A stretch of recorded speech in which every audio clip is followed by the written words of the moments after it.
Qui êtes-vous? J'admirais votre mari. Je l'ai suivi dans une tournée aux îles. Je suis journaliste. Pas de photo. Non, non, non, non. Non, mais juste quelques questions. C'est important, vous savez, le public, le peuple a le droit de savoir.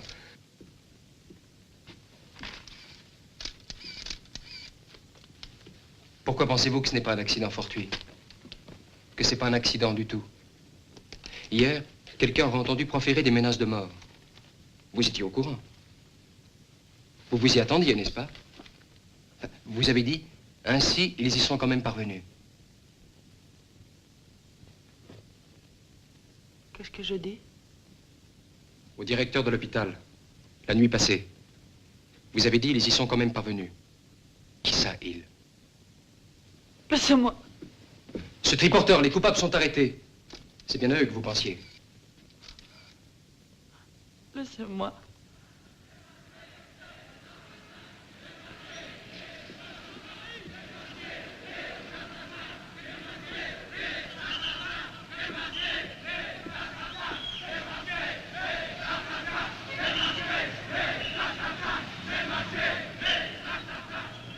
Ils savent déjà.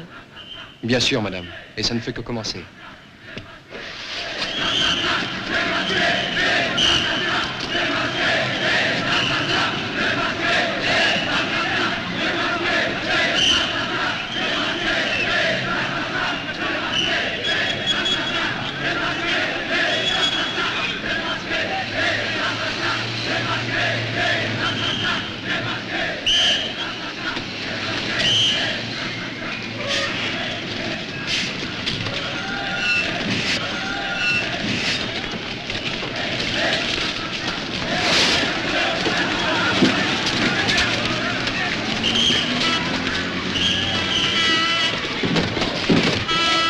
Personne ne peut plus te toucher.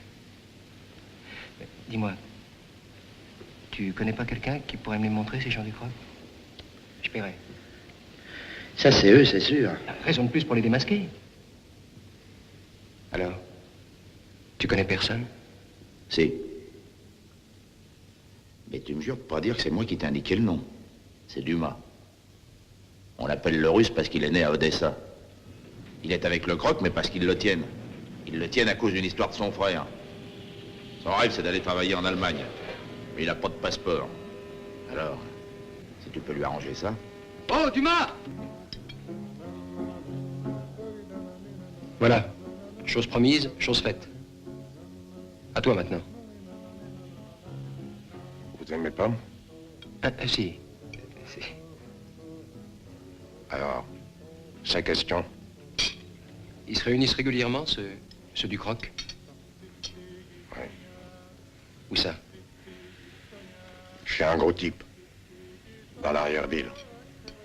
Et vous êtes nombreux? Des fois, oui. Qu'est-ce qui se passe dans ces réunions? Le chef nous parle de la patrie. La religion, la monarchie, qui sont les deux piliers de notre éternelle patrie, de notre civilisation chrétienne occidentale. Moi, j'écoute. Si on n'écoute pas, on n'a pas de boulot. Et puis quoi encore? En Russie, l'ouvrier n'a pas le droit de faire la grève. Ni de croire en Dieu, ni d'avoir sa maison et son jardin. L'individu est écrasé par une entreprise totalitaire. Et vous êtes tous d'accord? J'ai lu la même chose dans les journaux. L'individu n'a rien, tout appartient à l'État. Mais Yago assistait aux réunions? Toujours. Il parlait aussi des capitalistes. Plus de capitalistes, plus d'ouvriers, plus de gauche, plus de droite. Tous unis, un seul peuple. C'est ça qu'il faut à notre pays. Oui, mais pour ça, il faut tout balayer. D'accord, mais il faut commencer par la vermine intellectuelle. Libraire, à 100 mètres d'ici. Il nous parlait aussi de la mascarade parlementaire. Des mouvements de jeunesse patriotique. Ah oui? Qu'est-ce qu'il disait?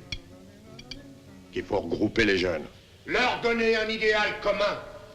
À l'étranger, on leur dit « faites l'amour, pas la guerre ». Nous leur disons « faites la guerre à la corruption, la guerre au libéralisme et aux libertés données à tort et à travers ». C'est un ancien boxeur. Il avait émigré en Amérique et il est revenu, là, dans le jardin. Le chef, il était officier avec les Allemands pendant l'occupation. Là-bas, là, c'est le marchand de figues. Une grande gueule. On le file toujours au premier rang quand il y a des coups durs.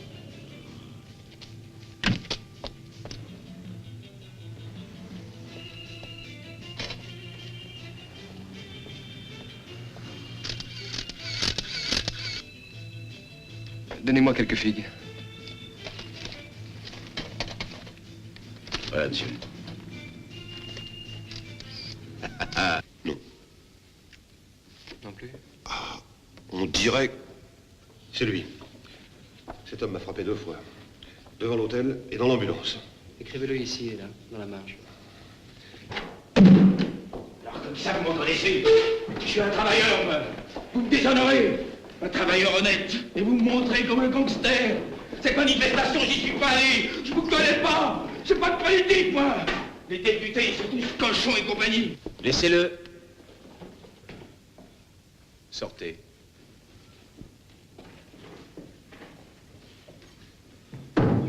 Je suis le juge d'instruction. Expliquez-vous. Ma photo, la première page d'un journal. Monsieur Pirot m'accuse de l'avoir frappé. Il dit. Il m'a reconnu le soir de la manifestation. Mais j'y étais pas à la manifestation. Et j'ai des témoins. Tout ça, c'est de la politique. Cochon et compagnie. J'étais au marché, moi. J'avais des figues à préparer. Dans quel journal y a-t-il votre photo? Je sais pas comment qui s'appelle. C'en est un qui arrive à 10h de la capitale.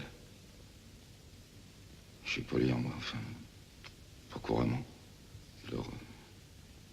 Le vendeur de journaux qui est un copain, il me l'a montré. Puis il me l'a lu. Et au marché, on me regarde comme si j'étais un voyou. Alors je suis venu m'expliquer avec monsieur. Entre hommes. Vous avez dit un journal de la capitale. Alors, tu me reconnais toujours? Je vous ai demandé de quel journal il s'agit. Les journaux de la capitale qui arrivent à 10h. Moi, Ils ne sont pas arrivés ce matin. L'avion postal n'a pas pu décoller, il y avait du brouillard. Qui t'a demandé de venir nous raconter tout ça?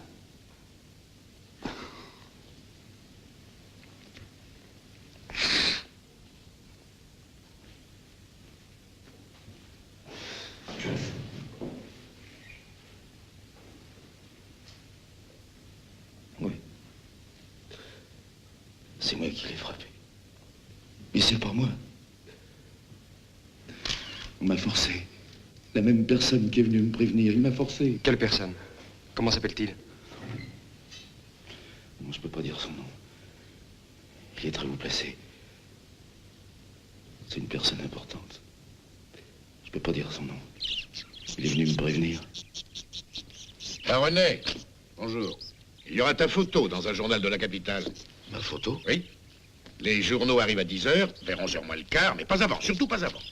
Tu fonces à l'hôpital chez Pirot. Tu fais du scandale. Tu protestes de ton innocence. Tu cries. Tu aveugles le quartier. Nous, on s'en est occupés. Il y aura des journalistes. Allez, répète ce que tu dois faire. Bon. Alors cette personne haut placée. Non, je te demande pas son nom. Il t'a aidé. Oui, pour mon travail. Et surtout pour mes oiseaux.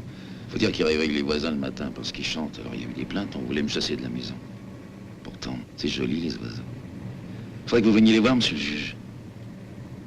Et puis il m'a aidé pour mon travail aussi. La concession sur le marché, la patente, enfin, tout ça, quoi. Et le jour de l'accident, il est venu te chercher. Oui, Jimmy, le boxeur, est venu me dire, viens, le directeur est en bas. Il était dans sa bagnole. Allez, monte.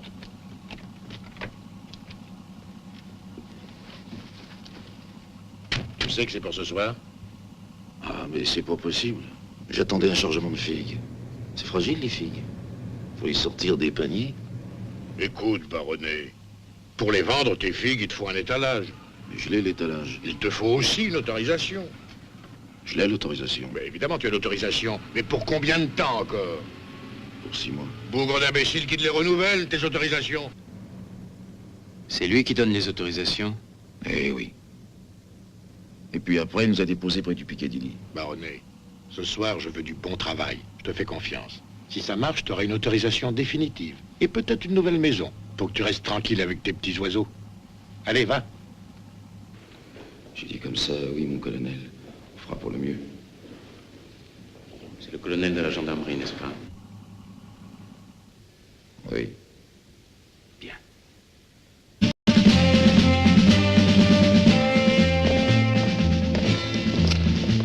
Toi, les gars! C'est fini! Vous n'avez pas le droit!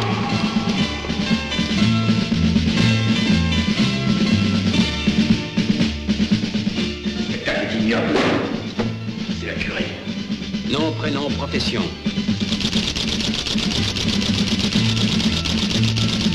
Vous êtes inculpé d'homicide volontaire avec préméditation.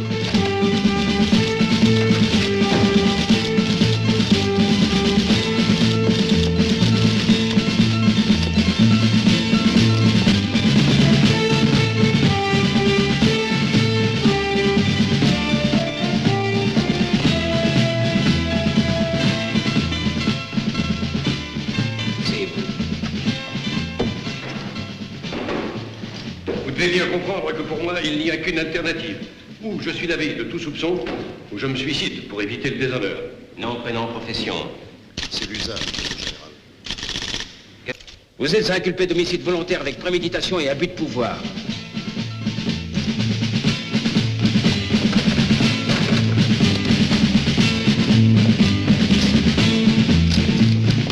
Vous vous croyez victime d'une erreur judiciaire comme Dreyfus? Dreyfus était coupable.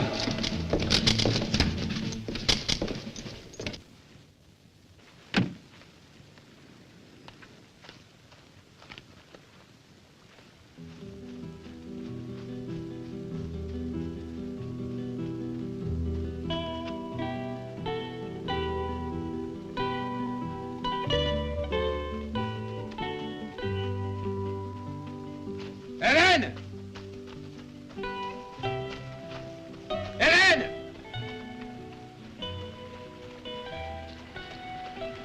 Hélène! Ça y est, ils sont tous inculpés, même le général. Bonjour, madame. Voyez, le petit juge ne s'est pas dégonflé. Voyez, Hélène, c'est comme s'il était vivant. C'est une vraie révolution. Le gouvernement va sauter. Les extrémistes vont être balayés. Les élections, ça va être un raz-de-marée.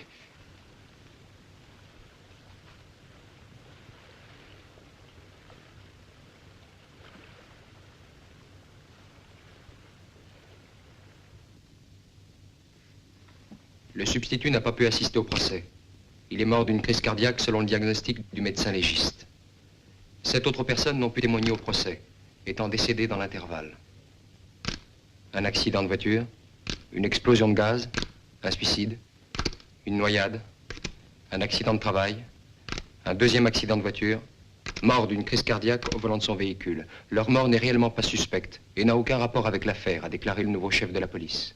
3 ans de prison pour avoir détenu et diffusé des documents officiels.